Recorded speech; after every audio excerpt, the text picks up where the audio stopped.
For those of us currently under stay-at-home orders, it can be tough to find energy and motivation to start new projects, even with extra time on our hands. I know I've felt stuck recently, and maybe you felt the same, but we don't have to stay there. Today, I'm welcoming you into my home to share with you some ways that I've found breakthrough and to show you some new projects I've been working on. I'm Kirsten Dunn, and this is Dunn DIY.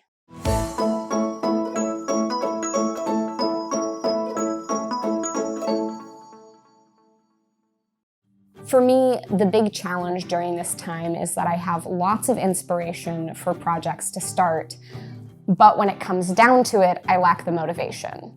With so much time, it's really easy to say, oh, I'll do that tomorrow.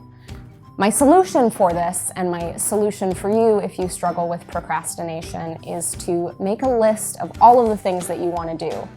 I've divided my list into two sections.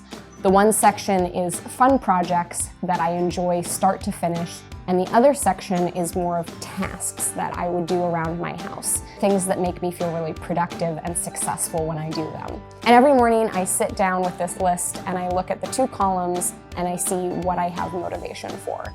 And if I don't have motivation to do something hard, then I go with something fun and easy, because I think the key is to do something, because it's when you do nothing that you feel really unproductive and then you lose momentum.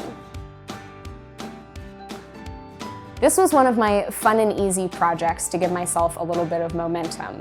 This is actually kind of a lifelong goal of mine. I grew up reading a book about a family and how they celebrated all of the seasons of the year. And for Easter, they always had a beautiful Easter egg tree on their table. And I've always wanted to have one of my own, but the idea of using actual eggs and blowing out the yolk and the white and decorating them and hanging them on the tree every year has always seemed like a little bit too much work for me. So I ended up coming up with this design that uses artificial eggs. First, I hand-mixed acrylic paint to come up with a palette that I liked with colors that worked well together. I painted all of the eggs individually. I poked a hole through the top with a push pin, and then I threaded them and hung them on the tree. I actually ended up doing this project because I had a container of artificial eggs from the egg dyeing post for Dunn DIY last Easter.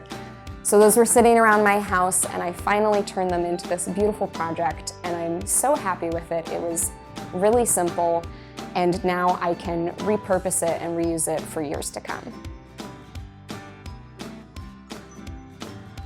Match containers are a bit of a trend that have been going around lately, and I had been thinking about making one for my desk for a while now.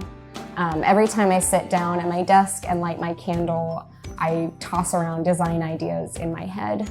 So this design is fairly simple. It's made up of two squares of 2x3 material, and then the hole in the middle is drilled with a 1.5-inch spade bit.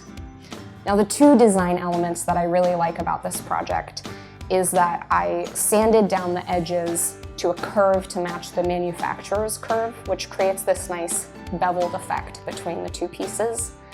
And then I was planning on putting the striker paper on the bottom or on a backside where it was less noticeable. But then I had the idea of doing a stripe all the way around and kind of incorporating it into the design concept. This was a really easy project, and definitely one of those ones that helped to get the ball rolling to tackle bigger and harder projects. This last project is definitely one of my harder projects. In fact, it's been on my to-do list for a year or two. I designed and built this nightstand about 3 years ago for Dunn DIY, and it was actually one of the last projects that I did before my wedding, which means that I was slightly distracted. Basically, my problem was that I didn't apply enough polyurethane. And as you can see, that's resulted in some stains on the surface of the wood. It also means that the surface isn't smooth enough for a desk cloth to easily glide over. This has been driving me crazy for years, and I finally bit the bullet. I sanded down the nightstands, reapplied the stain, and I'm applying the appropriate amount of polyurethane.